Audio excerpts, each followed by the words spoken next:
मेघनाताईंनी सांगितल्यानुसार आमदार खोतकरांच्या पाठपुराव्यानुसार शेतकऱ्यांचं शिष्टमंडळ, संबंधित अधिकारी आणि मुख्यमंत्री उपमुख्यमंत्री यांची संयुक्त बैठक लावण्याचे त्यांचे प्रयत्न आहे। तर काय होतं संध्याकाळपर्यंत समजेल। आम्ही 2-3 दिवस वाट पाहू।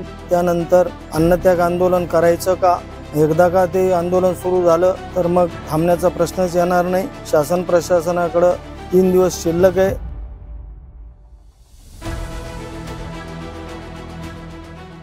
समृद्धीबाधित शेतकऱ्यांच्या आंदोलनाच्या 87 दिवस पूर्ण झाले। 3 महिने व्हायला 3 दिवस बाकी आहेत। उद्यापासून परत एकदा प्रशासकीय कार्यालय सुरू होतील। उद्याच्या दिवस आम्ही वाट पाहू। स्थानिक प्रशासन आणि शासनाकडून काय पुढचे पाऊल उचलले जाते। मेघनाताईंनी सांगितल्यानुसार आमदार खोतकरांच्या पाठपुराव्यानुसार उद्या त्याच्यावर चर्चा होणं अपेक्षित आहे। मला वाटतं शेतकऱ्यांचं शिष्टमंडळ, संबंधित अधिकारी आणि मुख्यमंत्री उपमुख्यमंत्री यांची संयुक्त बैठक लावण्याचे त्यांचे प्रयत्न आहे। तर काय होतं संध्याकाळपर्यंत समजेल।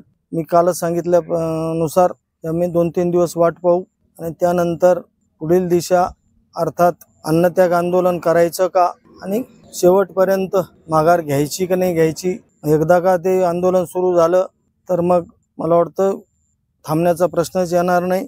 त्यामुळं शासन प्रशासनाकडे 3 दिवस शिल्लक आहे। 4थ्या दिवशी आमचा निर्णय झालेला असेल। मग तुम्ही निर्णय घ्या, नका घेऊ, तरी आंदोलन करणार म्हणजे करणार।